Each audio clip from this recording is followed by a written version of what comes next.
começar aqui. Boa noite, caros telespectadores da STV Notícias. Sejam todos bem-vindos ao programa Quid Juris. Nesta noite dominical, durante cerca de 1 hora, vamos fazer análise sobre a proteção jurídica da privacidade face à internet.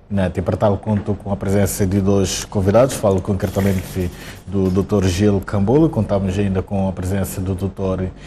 Rodrigo Rocha. Quero, antes de mais, agradecer a vossa presença por terem aceito o nosso convite de forma incondicional. E olhando particularmente para o tema de hoje, é preciso lembrar que é notório o crescimento e a adesão da internet em nosso país, ficando esta ferramenta indispensável no nosso dia a dia. Com ela temos também a questão das redes sociais. No programa de hoje pretendemos discutir a questão da proteção jurídica da privacidade face à internet do mundo geral e particularmente ao fenómeno que tem se assistido no dia a dia quando falamos da questão das redes sociais. Queria começar mesmo por si, Dr. Gil Cambolo. Se a internet é em parte um direito, é um direito nosso e também é uma forma de expressar aquilo que são as nossas liberdades. Como é que nós podemos então conciliar o direito à preservação assim que é das liberdades individuais? Muito bem, começo por agradecer o convite e saúde desde já o Sr. Apresentador e saúde também o Rodrigo, aqui presente e colega do painel. Creio que este tema que vamos discutir hoje é um tema de relevância indiscutível neste momento. E indo assim diretamente à sua pergunta, creio que não poderemos ter assim uma resposta muito precisa a uma questão dessa natureza. O que eu acho é que a internet por si não é um instrumento mau, não é um instrumento mau, nem um instrumento bom, é um instrumento valorativamente neutro, eu dizia assim.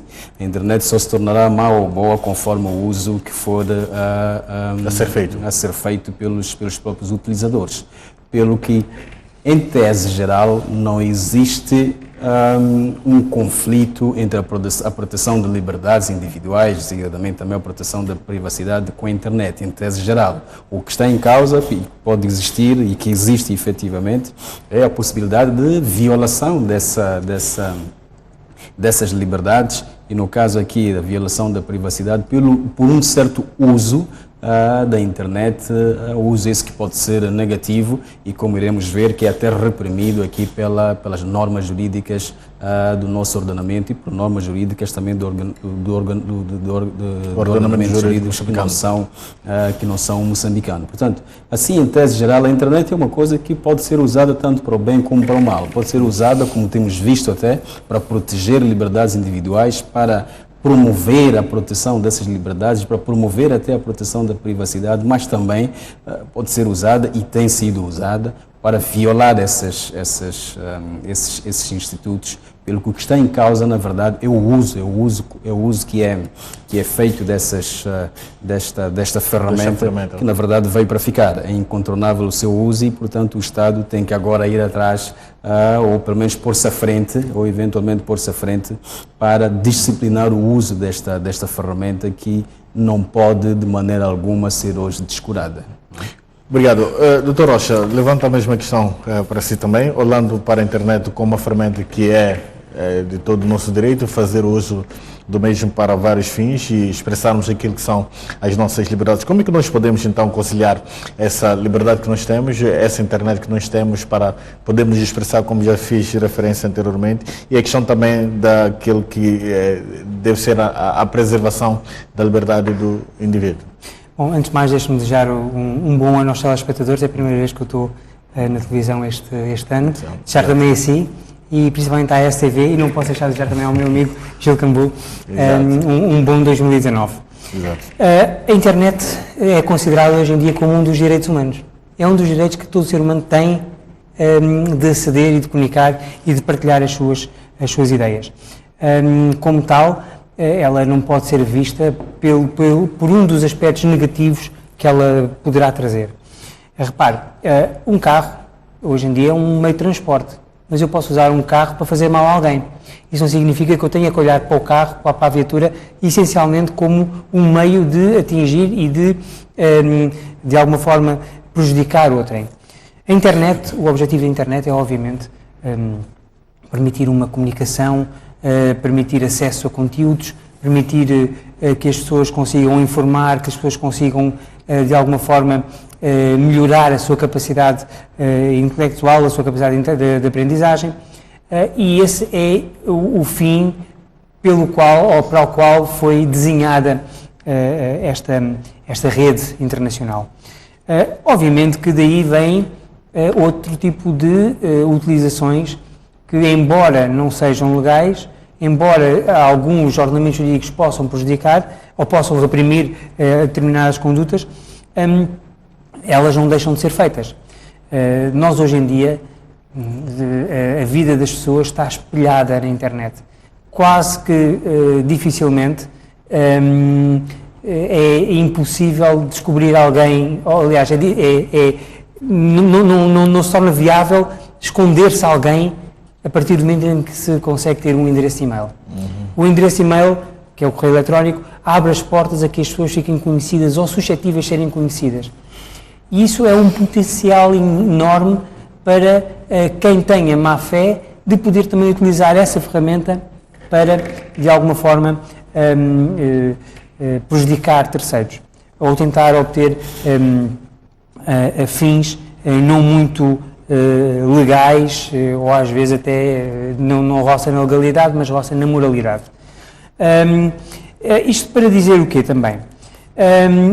As regras, a internet, por ser internacional, por cobrir todo o mundo, não pode ter uma única regra ou não pode ser conhecida como uma rede com determinadas regras de utilização. Porque cada país permite ou regula o uso da forma de uso da internet como acha mais correto. Vamos ver, por exemplo, o caso da China. O uso da internet na China ou na Coreia do Norte não é tão liberal como acontece em Moçambique, como acontece na África do Sul, como acontece no Brasil, como acontece nos Estados Unidos, etc, etc. Portanto, cada país tem a sua forma de ver a internet e a forma de regular o acesso à net. Mas, basicamente, regula o acesso à net. E que tipo de informação ou que tipo de conteúdos pode pôr na internet. Mas não regula, se calhar, a forma como, de forma massificada, algumas ideias que já estão na internet possam ser partilhadas dentro da sua net. Ainda nessa componente da forma como nós usamos a internet, qual é que seria então, quais é que seriam assim, os riscos decorrentes então da grande exposição nas redes sociais? As pessoas, quando se expõem nas redes sociais, devem ter o cuidado de saber qual é o limite que querem da sua exposição. E ao mesmo tempo que as redes sociais permitem as pessoas serem conhecidas, também permitem certos bloqueios e permitem certas restrições ao uso da informação que é partilhada. E é nessas informações que as pessoas, nessa vertente, que as pessoas devem ter o seu cuidado de não permitir que aquilo que não queiram que seja público possa ser conhecido. As regras dependem mais quase que de cada uma das pessoas, individualmente consideradas, do que propriamente de uma regra que deva ser posta pelo próprio Estado. Mas isso não significa que não existam regras que o Estado impõe e que, de certa forma, são previstas como proibitivas. Por exemplo, eu não posso manter um ficheiro automatizado, uma imagem, um vídeo, recolhido relativamente à vida privada de qualquer pessoa e divulgá-lo na internet sem o seu consentimento. Isso é criminalizado. O nosso Código Penal criminaliza essa situação. A mesma coisa acontece com fotografias. Portanto, há várias questões que a nossa lei vai resolver. Mas, se calhar, se eu não estivesse nas redes sociais, ou se eu não permitisse que determinada informação minha nas redes sociais não fosse disponibilizada a terceiros, eu não estaria sujeito a que isso pudesse ser publicável, ou pudesse ser replicado, ou de alguma forma utilizado. Portanto, a regra também parte um bocadinho do bom senso, era aí que eu queria chegar, parte do bom senso do próprio utilizador da internet. Então tem que ver o que publica, o que é que não quero que saibam disto, aquilo, é preciso evitar. Doutor Gil, levanta mais uma questão também em relação àquilo que são os possíveis riscos da exposição nas redes sociais. Sim, creio que não só nas redes sociais, mas na internet, do modo geral. Assim, no geral, creio que são vários os riscos que podem surgir desta febre que vai crescendo, dessa autoexposição que nós vemos atualmente.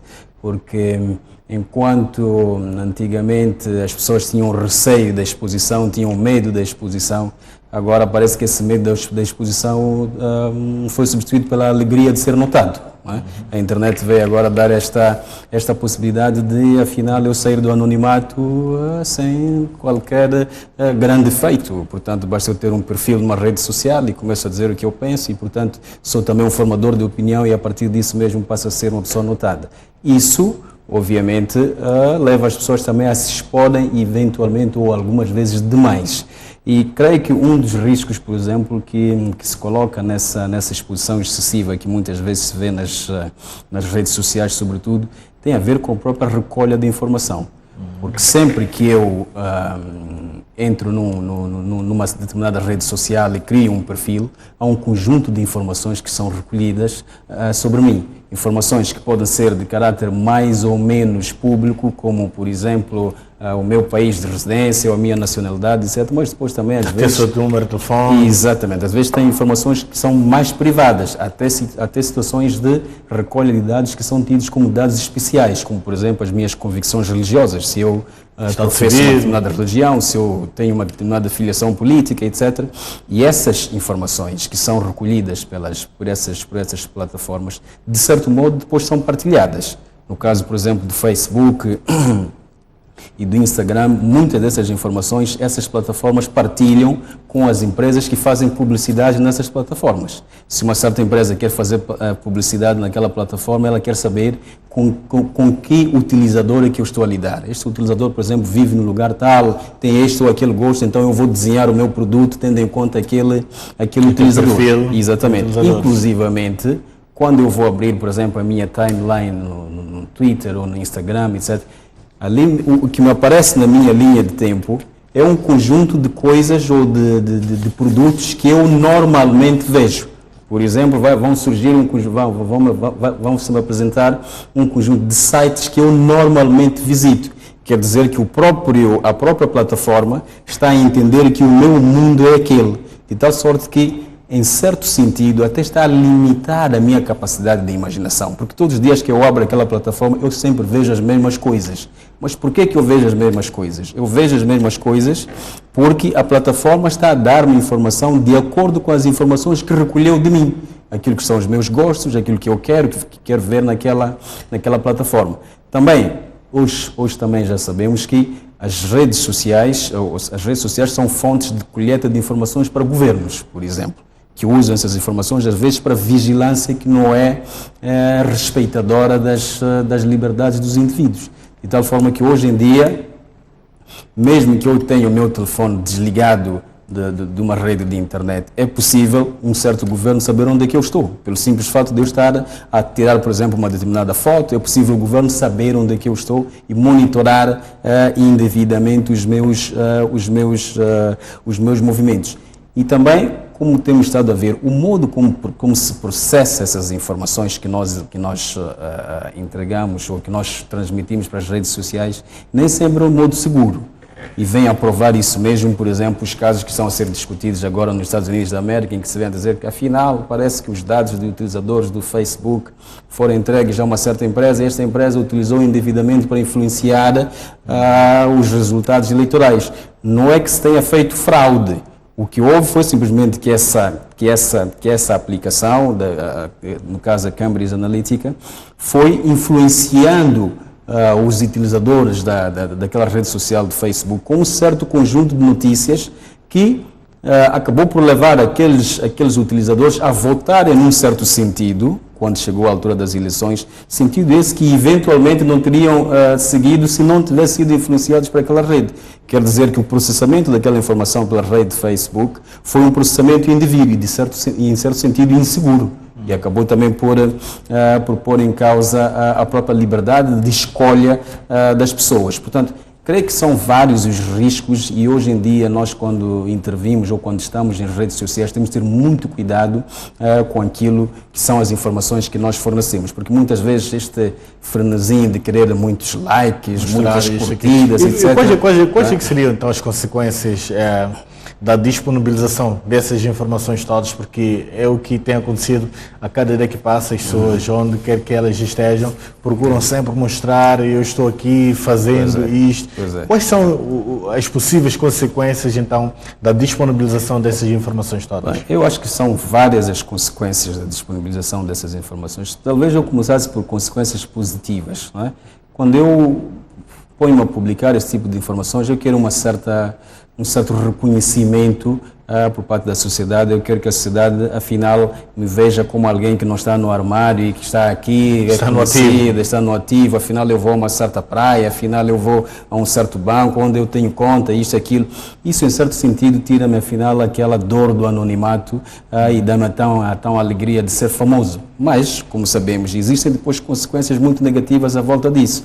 E temos visto, eu há pouco, inclusivamente vi num noticiário uma história caricata que aconteceu no Brasil há pouco, em que a pessoa ia fazer uma viagem do Brasil para a Alemanha por 10 dias e então na saída publicou assim uma foto da sua casa e a dizer que Deus proteja a minha casa. Eu estou de saída, daqui a 10 dias cá estarei de volta. Passados 10 dias, quando voltou para casa, a casa tinha sido arrombada. Não é? Obviamente, quer dizer, ela própria deu o roteiro para o ataque. Exatamente. E em muitas situações também até vemos situações de falsos sequestros de pessoas, por exemplo, pelo simples fato de terem dado indicações de onde é que estão a viver, onde é que estão os seus filhos, onde é que estudam, etc. E, portanto, tudo isso expõe a pessoa a situações que são descontroláveis, que são incontroláveis, digamos assim. E, portanto, creio que é importante também percebermos que uma vez transmitidas essas informações para essas plataformas, dificilmente podem ser controladas essas informações. Até mesmo no momento em que eu decido sair daquela rede, agora eu não quero mais o meu perfil no Facebook e vou desligar ou cancelar, ou não sei como é que se chama ali, o Facebook continua a reter essas informações, pelo menos por um período de 6 meses. Quer dizer que nem sequer tenho o direito de ser esquecido após eu ter saído daquela rede. Continua a ser monitorado, mesmo sem fazer o uso daquela rede. Portanto, são vários os riscos que têm que ser considerados nessa exposição. Doutor Rocha, levanto mesmo a mesma questão também. Quero ouvir do senhor em relação àquilo que são as possíveis consequências quando falamos da disponibilização de informações nas redes sociais. É um cenário comum, temos assistido a cada dia que passa, seja através do WhatsApp, o Facebook, o Instagram e tantas outras redes sociais. Quais são as grandes consequências que podem ser chamadas neste momento quando falamos da disponibilização de informações? Lembre-se que, inclusivamente, existe um presidente de uma poderosa nação que faz a sua presidência nas redes sociais. Sem dúvida. Não é? Isso já quer dizer muito. Mas, mais do que isso, nós temos que... Vou dar um outro exemplo, semelhante àquele que o meu amigo Gil Cambulo referiu, que foi um casal de namorados que iam de um país, não sei, iam passar uma semana ou 2 semanas nos Estados Unidos e puseram no Facebook: nós vamos incendiar os Estados Unidos, com aquela de vamos rebentar, não é? Só que os Estados Unidos tinha acabado de sair de uma crise terrorista há bastante pouco tempo e quando esse casal de namorados chegou aos Estados Unidos, não precisavam de visto, porque era um país que estava isento de visto, mas não foi permitida a sua entrada e inclusivamente foram bastante vasculhados e apupados, digamos assim, quando chegaram aos Estados Unidos pelos serviços de migração. Porquê? Porque, efetivamente, os governos têm acesso a palavras-chave que são publicadas em cada uma dos nossos posts ou nos nossos comentários. Há palavras-chave que vão de toda... que tocam os sininhos, digamos assim, dentro daquilo que é o policiamento das redes sociais, que cada nação faz, e que dentro destes sininhos essas mensagens são copiadas para um sistema que classifica as mensagens com alguns graus de perigosidade e que alerta as autoridades para as mesmas. Eu lembro-me, por exemplo, isto saiu há cerca de 5 anos, ou mais, se calhar, quando as redes sociais começaram a ficar mais liberalizadas, ou mais utilizadas, havia certas palavras que não se poderia usar. Na altura era George Bush, por exemplo, não se poderia usar o nome do Presidente dos Estados Unidos, não se poderia usar a expressão 9/11, o 11 de setembro, que tudo isso ligava e, de certa forma, tocava ali alguns sinos naquele sistema de monitorização que nós conhecemos como Big Brother. A internet veio permitir isso, veio tornar existente uma supervisão feita às escondidas dos utilizadores, que é o tal famoso Big Brother, que é aquele olho que nós temos por cima de tudo o que nós fazemos, que é posto na net. Hoje em dia é tudo posto na net, efetivamente é tudo posto na net. Um telemóvel que tenha a câmara pode ser ligada por quem nos quer ver. A rede social. É? Pode ser ligada por um governo, por exemplo, por alguém que tem um hacker, pode ligar a nossa câmara e ver onde é que nós estamos e o que é que estamos a fazer, inclusive reter essa informação. Repare que existem várias pessoas que até no seu computador de escritório põem um autocolante na câmara, a tapar a câmara. Para quê? Para que a câmara não possa, de uma forma automatizada e fora de forma remota, fazer o registro daquilo que está a passar. Porque é, obviamente, uma janela que nós temos e que nem sempre a cortina é fechada de alguma forma real. Eu vou dar aqui um outro exemplo. Eu tenho uma caneta simples, uma caneta que eu escrevo, que passa tudo o que eu escrevo na minha agenda, passa para o meu computador. Nada me garante que quando passa para o meu computador não possa replicar para uma outra base de dados. Por isso, a utilização deste género de utensílios deve ser, obviamente, comedida e deve também ser feita a pensar que, de alguma forma, há outras pessoas que podem ter acesso à informação que é produzida através do mesmo. Ou seja, através do meu telefone, se eu não colocar algo a tapar a câmara, a tapar o microfone, quando eu não quiser estar a utilizar, a caneta que emite para o meu e-mail, o meu computador que tem também uma câmara de filmar, etc, etc, etc. Agora, há uma coisa que os governos, principalmente a União Europeia, têm começado a fazer para combater este género de situação. Primeiro é a regularização ou regulamentação das bases de dados. Onde toda a informação que nós guardamos, ou que nós publicamos, ela fica guardada em algum lado. Ela vai ser acedida de tempos em tempos. Repare, quem tem um Facebook muitas vezes recebe a memória de há 8 anos atrás. Exatamente. Aquilo está guardado em algum lado. 8 anos de informação de Facebook é muita informação. Mas aquilo vai-nos aparecer. Há um algoritmo que vai buscar aquela informação, recupera aquela informação e diz, aqui está uma coisa do seu passado. Muitas vezes já tínhamos esquecido. Exatamente, nós já nos tínhamos esquecido e o próprio Facebook foi-nos lembrar. E as outras redes sociais, mais cedo ou mais tarde, irão começar a fazer a mesma coisa. Há também que lembrar que muitas vezes as redes sociais são detidas pela mesma entidade. Veja, o WhatsApp é detido pela mesma empresa que detém o Facebook. Sim. Portanto, é muito mais fácil irem buscar mais informação. E há uma outra coisa que nós agora ainda vemos. Não só o facto de nós publicarmos algumas questões sobre os nossos dados, mas sim o facto de estarmos em determinados locais com acesso às nossas redes sociais, pode divulgar informação que nós nem sequer queremos.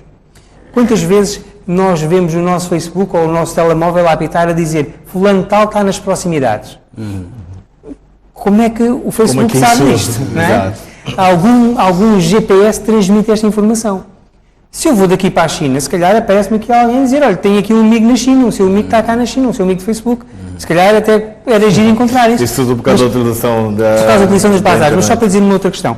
A outra preocupação que tem não é só regulamentar as bases de dados, mas também regulamentar aquilo que o Gil estava a referir, que é o direito ao esquecimento.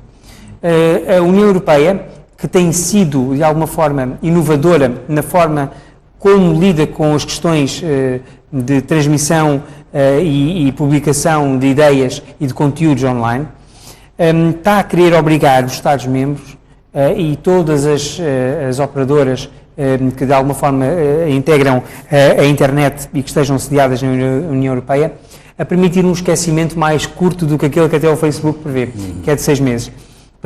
Quer o esquecimento no momento em que alguém faz eu quero acabar com a minha conta do Facebook, cancelo de vez, apago todos os dados, e os dados têm que ser mesmo apagados. A diferença é que, ou o problema é que nem todas estas plataformas vão estar sujeitas às leis europeias. Porquê? Porque muitas delas estão ou em paraísos não vou falar em paraísos fiscais, porque isto é muito mais para além do fisco, mas paraísos regulamentares, digamos assim, onde a legislação é parca, onde não existe muita legislação, ou então em países onde se considera que o direito à liberdade é violado com o direito ao esquecimento. Ou seja, que se eu sou livre para dizer A, B e C, eu não posso ser livre para retirar aquilo que foi dito, o A, B e o C. Portanto, o esquecimento pode ser considerado como uma contra-liberdade que eu tenho, ou que as outras pessoas têm, pelo facto de eu já ter publicado a ideia A, B e C. Ok, obrigado. Dr. Gil, a utilização da internet, de modo geral, tem suscitado algumas questões. Dentre elas, é preciso ver que a questão das facilidades que são trazidas, então, por estas redes sociais, trazem consigo, de certa forma, alguns perigos para o próprio usuário, que implica-se de forma direta, assim, que aquilo que é a sua privacidade. Como é que o nosso ordenamento jurídico aprecia situações dessa natureza?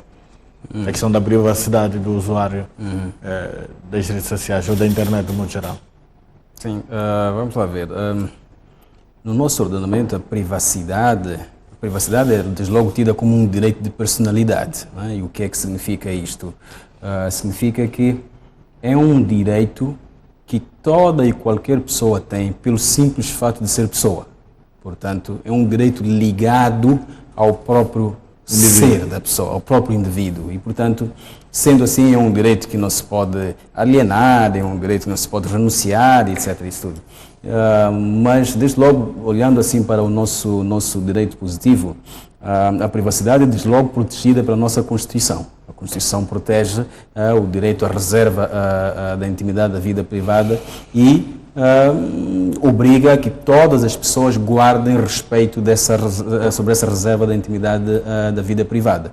Mas também abaixo da Constituição, vemos a privacidade protegida, por exemplo, a nível civil, no Código Civil, onde também se prevê o chamado direito de reserva à intimidade da vida privada. O que quer dizer, em tese, o que é que se entende por essa privacidade? É o sentido de que a pessoa tem de ter o direito de ser deixada em paz. Não é? Há certo momento em que a pessoa, ou certas informações que a pessoa prefere guardar para si, e, portanto, os outros não se podem intrometer nesse mesmo direito. Mas também podemos encontrar a proteção da privacidade, por exemplo, nas relações laborais.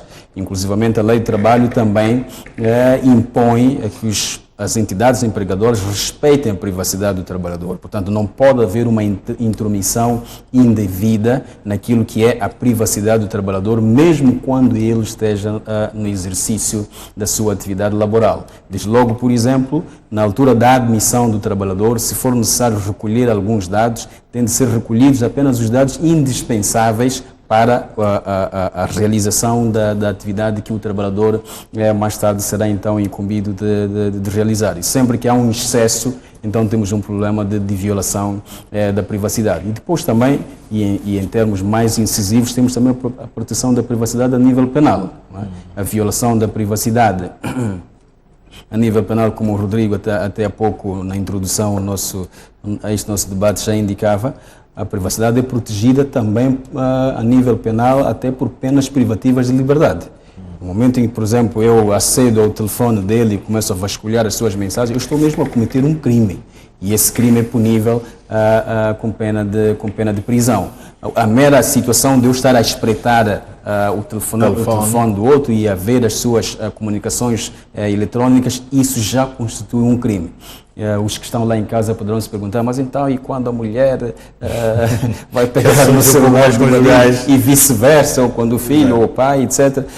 Felizmente, esta regra, pelo menos, tem exceção quanto a essas relações conjugais. Né? Não se considera crime quando essa intromissão, entre aspas, é do cônjuge para a sua cônjuge e vice-versa, ou do pai para filho, não se considera isso, senão também era o fim. Isso é complicado também. Era complicado, mas finalmente também a privacidade é protegida no campo das transações eletrónicas. A lei das transações eletrónicas também se refere à proteção da privacidade, impondo que os provedores de serviços sejam sempre cautelosos na recolha da informação e na conservação dessa informação e na sua obrigação de não transmitir essa informação indevidamente. Portanto, há um conjunto muito vasto de normas jurídicas que protegem a privacidade. Feliz ou infelizmente, eu diria que infelizmente, nós não temos ainda um regulamento como aquele que o Rodrigo referia há pouco na Europa. Agora, inclusivamente no ano passado, entrou em vigor o Regulamento Geral de Proteção de Dados Pessoais, que é um regulamento que tenta proteger de modo global a privacidade face à utilização dessas plataformas eletrónicas ou da internet globalmente considerada. Parece que está em estudo ou está em produção uma lei aqui também de proteção de dados pessoais, mas não tem informação muito clara a respeito sobre disso. Doutor Rocha, levanta a mesma questão também em relação àquilo que é a forma como o nosso ordenamento jurídico aprecia estas questões, mas por outro lado eu queria perceber até onde é que vai então o direito à privacidade e o sigilo das nossas informações quando outros valores podem estar em risco. Bom, há sempre o direito é aquela velha história da balança, não é? Temos que olhar sempre para a balança. Deixa-me dizer que, por exemplo, só para complementar um bocadinho a resposta que o Gil deu, quem mantiver, criar, utilizar ilicitamente, sem autorização, um ficheiro automatizado, ou seja, um ficheiro informático, com dados relativamente, por exemplo, às convicções políticas, religião, ao pensamento, filiação partidária, sindical, vida privada, etc. Quem tiver, basta ter essa informação que não tenha sido obtida de forma lícita, essa pessoa pode estar sujeita a uma pena de prisão maior de 2 a 8 anos e multa correspondente. Pena de prisão maior de 2 a 8 anos. Portanto, não é uma pena leve. Não é uma pena leve. Ou seja, aquela pessoa que, de alguma forma, compilar uma base de dados ou compilar informação, filmar alguém ilicitamente, que gravar a voz de alguém a dizer alguma questão de forma ilícita, desde que a conduta que esteja a ser preconizada por essa pessoa não seja crime, tenha a ver com a sua vida privada, não é? Só o facto de fazer essa recolha dessa informação já está a cometer um crime. Divulgar ainda muito mais, portanto, se usar ainda muito mais. Estou a falar nomeadamente do artigo 316 do nosso Código Penal. Mas vamos mais além do que isso. Como muito bem disse o Gil, o artigo 68 da Constituição da República de Moçambique, assim como o 258 do nosso Código Penal, prevê os direitos de personalidade ou a tutela da vida privada, digamos assim, com direito à sua reserva e direito ao bom nome, etc. Como também o próprio Código Civil prevê, por exemplo, no caso deste caso hipotético que eu falei, de alguém fazer uma recolha da voz de algo que não seja crime e divulgar, além desta pena de prisão maior de 2 a 8 anos e multa até 1 ano, que esta multa vai para o Estado, ainda é possível pedir uma indemnização civil pelos danos que efetivamente tenham sido causados. Portanto, a lei prevê. O problema que nós agora temos é comprovar. Aliás, esse é o grande problema. É o grande problema que nós temos no direito e quando se usa os meios informáticos. Obviamente que se existe um vídeo, existe um áudio, é muito fácil perceber quem é que gravou, quem é que fez. Se calhar essa pessoa também está no vídeo, também está no áudio, não é? Mas agora, quando se passa, quando é apenas informação que é retirada de uma mensagem e é replicada e é tornada massificada sem se conseguir ver de onde é que ela surgiu, então nós sabemos que foi cometido um crime, mas não sabemos é quem foi o agente, ou seja, não vamos conseguir fazer a ligação do crime, da conduta criminal ao agente. E esse é que é o grande problema que nós temos quando fazemos o uso de meios informáticos, que é, sabemos que estamos acauculados em determinados direitos, mas não sabemos como acautelar se não tivermos como chegar às pessoas. Obviamente, conseguindo chegar às pessoas que cometeram essa ilegalidade e esse ato ilícito, obviamente consegue-se acionar todo o quadro legal disponível para salvaguardar os direitos da vida privada das pessoas. Dr. Gil, por que o usuário preocupa-se tanto com a questão da privacidade quando estamos a falar do uso da internet e das redes sociais em particular? Podemos nos focar mesmo nessas três que são um pouco mais vulgares. Temos o WhatsApp, temos o Facebook e também o Instagram. Por que preocupa-se com a questão da privacidade quando o uso dessas mesmas ferramentas tem por objetivo fazer essa mesma exposição? Pois é, vamos lá ver. A proteção do indivíduo, a proteção da pessoa tem várias esferas, não é? Ou seja, a apresentação do próprio indivíduo como pessoa tem várias esferas, pelo menos 3 esferas. Nós temos uma esfera íntima, que é a esfera daqueles segredos que são absolutamente meus e eventualmente até nem os conto a minha esposa ou a qualquer pessoa, são segredos absolutamente meus, portanto é a minha esfera íntima. Depois eu tenho a minha esfera privada, a expandir-se um pouco. Tem a esfera privada, que é daqueles segredos que não são tão só meus, posso partilhar com um certo círculo de pessoas, e depois tem uma esfera pública, que é de informações sobre mim, mas que entendo que podem ser geralmente conhecidos pelas pessoas. Tudo que é íntimo é também, tudo que é íntimo é também privado, mas nem tudo que é privado é também íntimo. O que eu acho é que as pessoas, quando se inscreve numa rede social ou quando utiliza uma rede social, não tem, ou pelo menos nem todas têm, ou a maior parte pelo menos não tem, o objetivo de revelar tudo o que é íntimo da sua vida. Não é isso que as pessoas procuram. As pessoas até quando entram nessas plataformas, muitas vezes entendem que vão publicar apenas aquilo que entendem que realmente pode ser público. Exatamente, e aquilo que está incluído naquela tal esfera pública da pessoa. O que ocorre em algumas situações, por exemplo, quanto ao WhatsApp, é que eu posso partilhar informações íntimas com alguém e esse alguém violar essa minha intimidade. Como? Transmitindo, por exemplo, indevidamente essa informação a outras pessoas. Exatamente. Pode ocorrer, por exemplo, que alguém há pessoas que acordam, por exemplo, e querem dançar nuas frente ao espelho, porque isso motiva a pessoa, eventualmente. As pessoas se motivam por tanta coisa. E a pessoa pode dançar ao espelho e filmar-se, e depois pega naquele filme, naquele vídeo, envia, por exemplo, ao seu namorado ou à sua namorada, etc. E acontece mais tarde que esses dois, afinal, se desentendem, e acontece a tal chamada vingança pornográfica, que muitas vezes se vê no Brasil, por exemplo. Ou até as pessoas estão num momento íntimo, eventualmente até a praticar relações sexuais e filmam isso, apenas para elas próprias depois verem aquilo, etc., só na sua intimidade. Mas mais tarde as pessoas se desentendem. E aquele que se acha lesado, agora então vamos ver se ainda vais continuar aqui com teu nome, etc., e vou publicar isto. Portanto, é uma coisa da esfera íntima, que foi partilhada intimamente, mas que depois, violando-se essa intimidade, acabou por sair.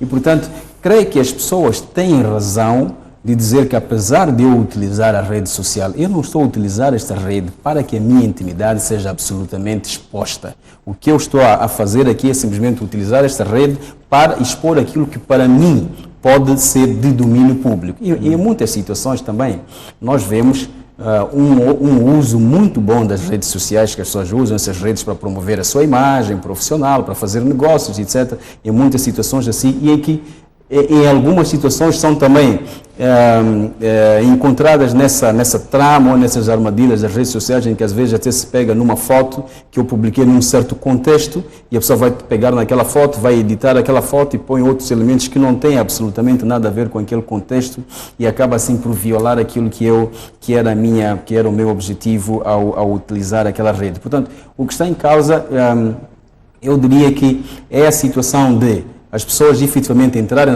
nas redes sociais não para expor a sua intimidade, mas por alguma razão acabarem por ver a sua intimidade ou a sua privacidade exposta indevidamente. E nesse sentido, as pessoas têm alguma razão de se preocupar efetivamente e perseguir isso. Obviamente que o próprio direito à reserva da intimidade da vida privada, como um direito de personalidade, também pode ser limitado voluntariamente. Eu posso, por um contrato, por exemplo, limitar o meu direito à reserva da vida privada. Entretanto, a própria lei diz que a limitação desse direito, que é um direito de personalidade, tem que ser sempre revogável. Portanto, é sempre revogável. Em que sentido? Eu posso dizer, está bem, podem usar a minha imagem, por exemplo, para fins publicitários. Nós vemos, por exemplo, ou para fins artísticos, por exemplo. Nós vemos situações, por exemplo, de alguém que vai pintar o retrato nu de uma pessoa, por exemplo, ou vai tirar uma fotografia de uma pessoa nua, eventualmente para uma campanha publicitária ou para um objetivo qualquer de arte, por exemplo. A pessoa consentiu na violação da sua intimidade, ou seja, limitou o seu direito de privacidade. Entretanto, esta pessoa pode, a qualquer momento, dizer: esta minha limitação só pode ser utilizada para este ou para aquele fim. Essa minha imagem só pode ser publicada neste ou naquele contexto. A partir do momento em que essa publicação extravasa este contexto, ou eventualmente vai ao lado deste contexto, obviamente eu vou ficar preocupado com essa violação. Eu tenho o direito de não só revogar a autorização que eu dei, como também tenho o direito de participar criminalmente essas pessoas ou em tentar providências cautelares para evitar essa publicitação e até também exigir indemnizações cíveis pelo fato de a minha imagem ou a minha privacidade ter sido violada. Pelo que existe sempre uma certa justiça na preocupação de certas pessoas em ver a sua privacidade protegida, mesmo que estejam a usar as redes sociais, porque não é sempre publicitada aí a sua intimidade. Doutor, partilha da mesma opinião? Partilho, e há mais. Muitas vezes, aliados àqueles exemplos que o Gil referiu, há crimes de extorsão, há crimes de ameaças. E se não me pagas tanto, eu vou publicar esta informação. Isso já é quase uma moda também. E isso já é um concurso até de 2 crimes.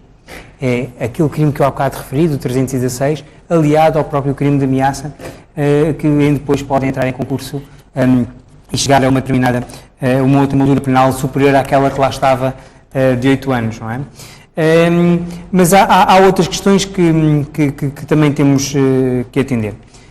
Quando nós consentimos no uso da nossa imagem, nós estamos a consentir o uso da nossa imagem num determinado momento, num determinado contexto e para um determinado fim. Basta que uma das questões falhe para que esse uso seja até inclusivamente revogado pela própria natureza do consentimento. Ou seja, não considero que tenha de ser, e aí o Gil até pode me corrigir se eu estiver errado, não tem que ser um consentimento ou uma revogação expressa, mas pode ser uma própria revogação tácita. Vou dar um exemplo. Imaginemos que eu sou um jogador de futebol e que, por conta dessa minha profissão, eu permito ou cedo o uso da minha imagem para determinados fins publicitários na área do desporto. Mas depois, num acidente de carro, eu fico sem uma perna. É lícito continuar a ver a minha imagem enquanto jogador de futebol a circular pelas campanhas publicitárias ou pelos outdoors e eu ter que me lembrar que eu já tive 2 pernas e agora já não tenho uma perna?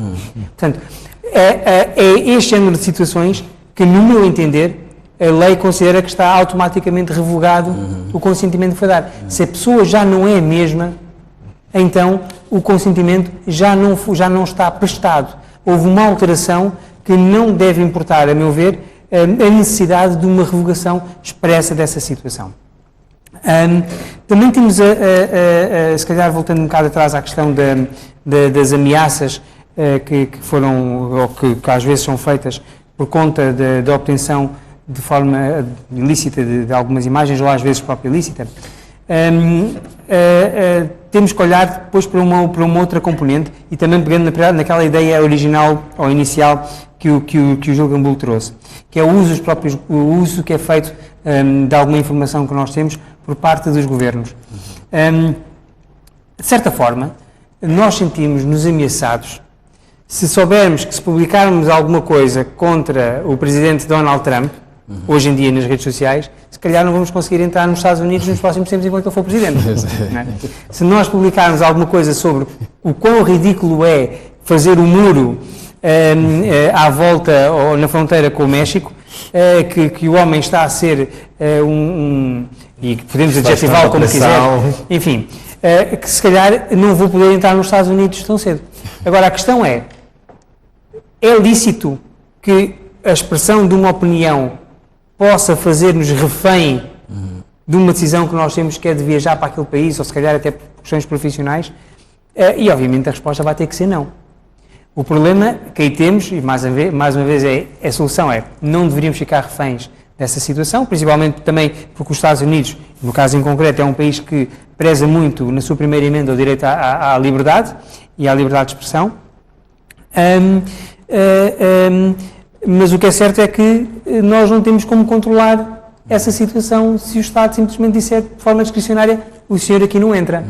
Ou seja, muitas vezes nós sabemos qual é a sanção jurídica para os casos destas ameaças ou das supostas sanções que nós iremos sofrer por conta daquilo que nós publicamos na internet ou por conta daquilo que é publicado em nosso nome na internet, mas muitas vezes sabemos qual é a sanção e que não pode acontecer nada contra nós, mas muitas vezes outras regras vêm-se sobrepor e que vêm trazer o caminho inverso, nomeadamente a regra da discricionariedade da decisão de entrada de algum cidadão nos Estados Unidos, independentemente de ter ou não sido o motivo da crítica do muro do Donald Trump, o motivo que levou à recusa da entrada naquele país. Portanto, ou seja, nós temos as regras todas, é muito bonito aplicá-las, mas na prática podemos ter vários obstáculos à sua aplicação.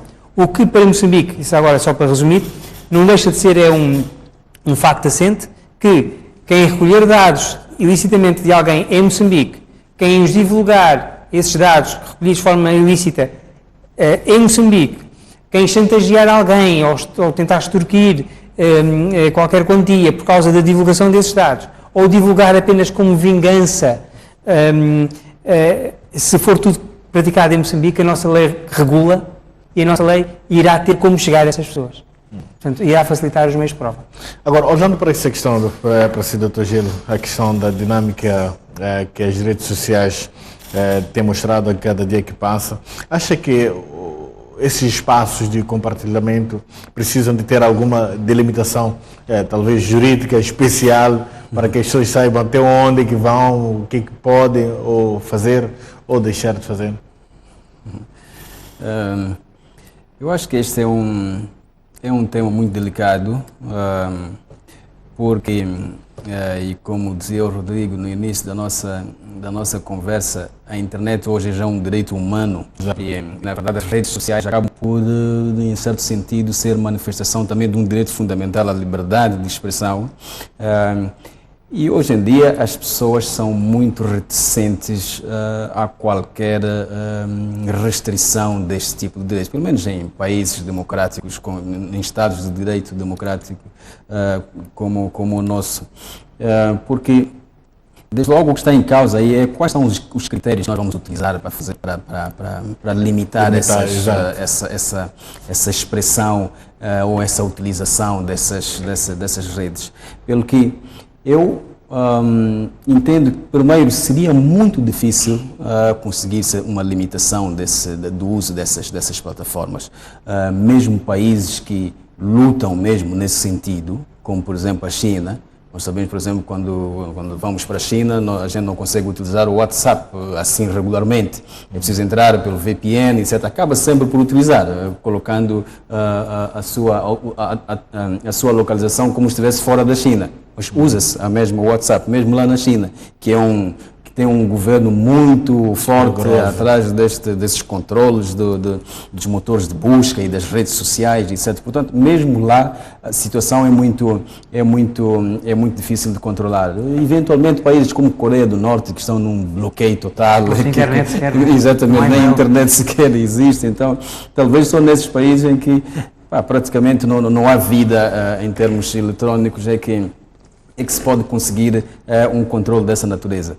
Pelo que creio que aquilo que os governos têm seguido, pelo menos aquilo que o nosso governo, o nosso Estado, mais bem dito, o nosso Estado tem seguido, parece-me a mim ser a lógica correta, que é simplesmente criminalizar condutas. Se alguém, por exemplo, vai violar a privacidade de alguém, com a utilização de meios eletrónicos, a nossa lei pune essa pessoa numa certa moldura. Por exemplo, mesmo os crimes, nós temos na nossa lei penal, como dizíamos anteriormente, os chamados crimes informados. Quer dizer, são crimes, digamos assim, regulares, mas crimes que são cometidos com a utilização de plataformas eletrónicas e, portanto, já tem uma punição muito própria. Portanto, é mais propriamente a criminalização de certas condutas que violam certos direitos quando essas condutas são realizadas com a utilização de plataformas ou de instrumentos eletrónicos e não propriamente dizer-se, por exemplo, que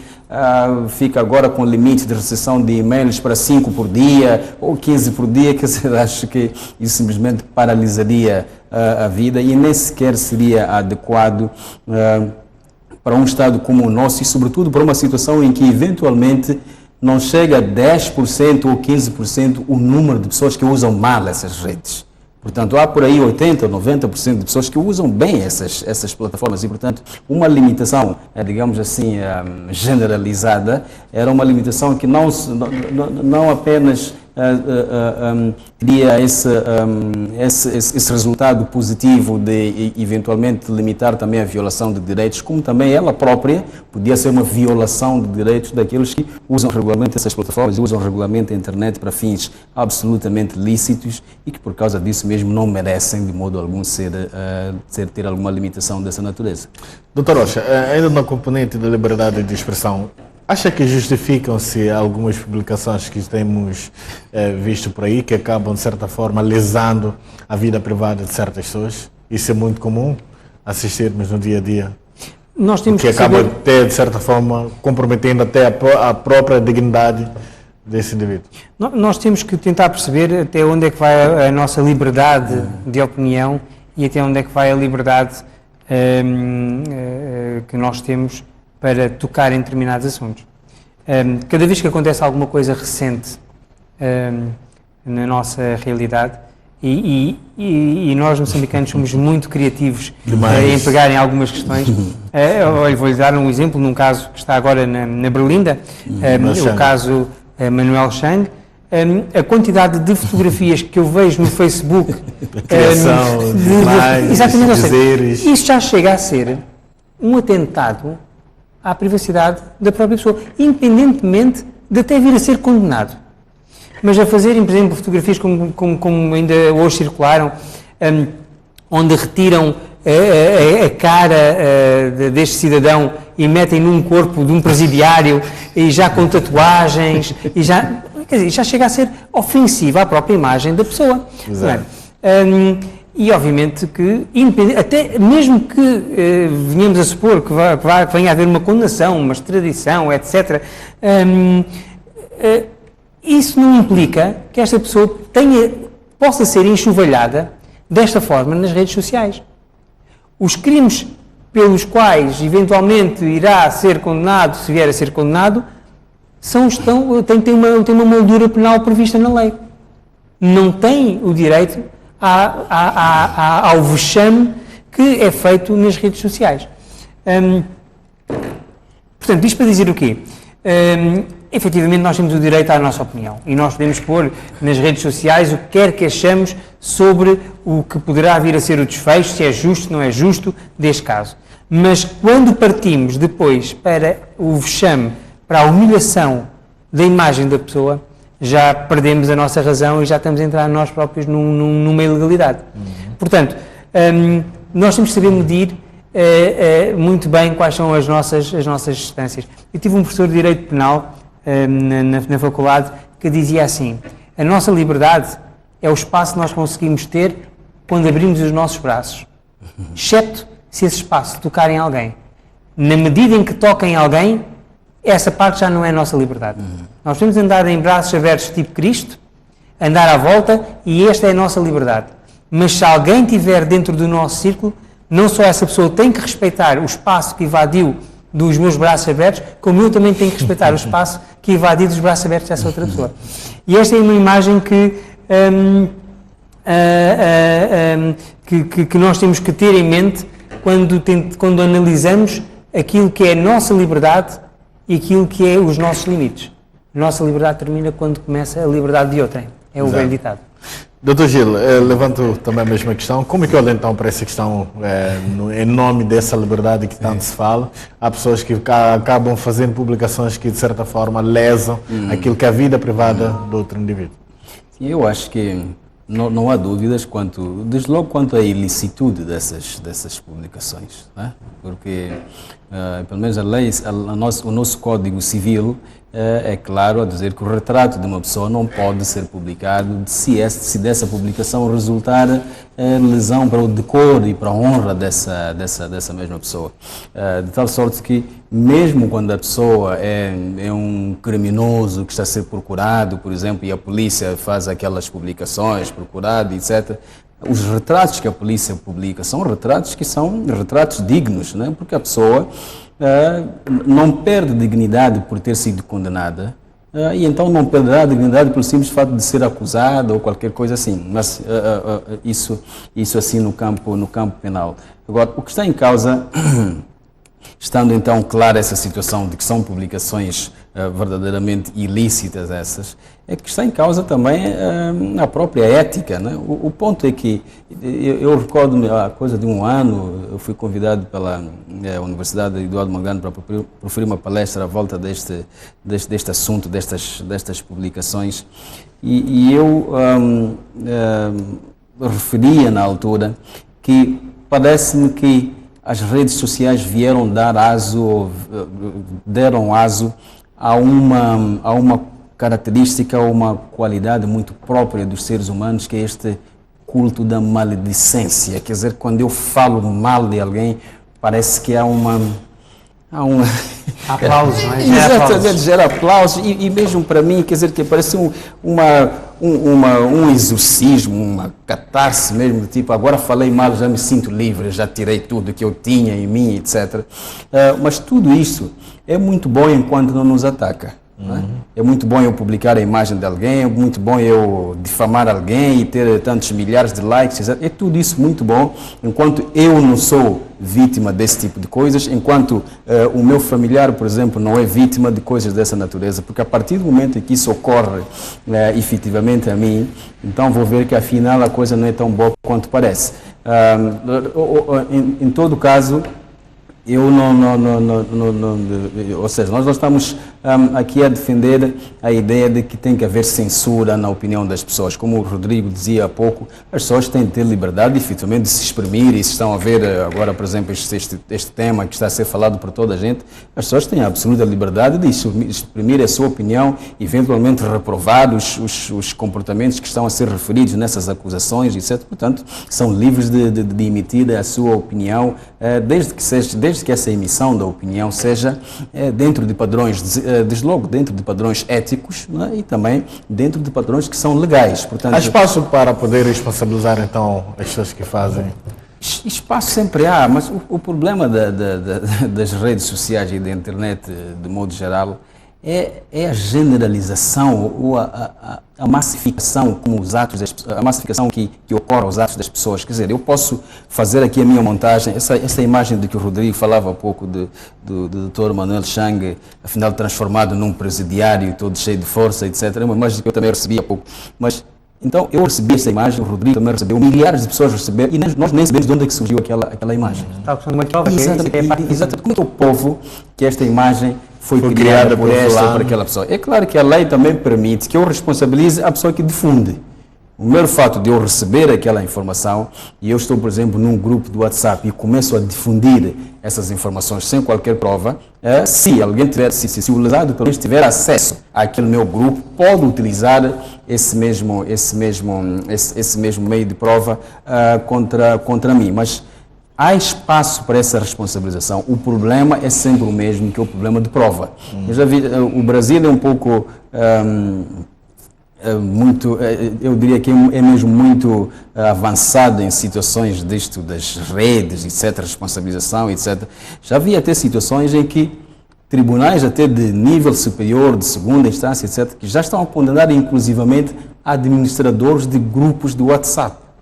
Qual é o motivo ou qual é a razão? É que o senhor, como administrador de um grupo do WhatsApp, tem o controlo daquilo que está a ocorrer naquele grupo. E se alguém deliberadamente e reiteradamente vai aí divulgando informações ou mensagens que são ofensivas, etc., é sua obrigação remover essa pessoa, ou bloquear essa pessoa, ou fazer qualquer coisa naquele grupo. Obviamente, não é uma posição, nem mesmo no Brasil, essa não é uma posição unânime. Há tribunais que entendem que não há responsabilidade alguma à volta desse tipo de atuações, e outros tribunais entendem que afinal já se pode responsabilizar pessoas mesmo por atuações nesse quadro da nossa convivência social. Portanto, existe espaço para essa responsabilização, mas não é assim tão fácil materializar isso. Muito obrigado, Dr. Gil. Obrigado, Dr. Rocha, pela vossa presença. Muito obrigado, caro amigo telespectador, que durante uma hora ficou desse lado para acompanhar o programa Quid Juris. Nós voltamos numa próxima oportunidade, se Deus permitir. Continuação de uma ótima noite dominical e continua a acompanhar a restante programação da STV. Boa noite.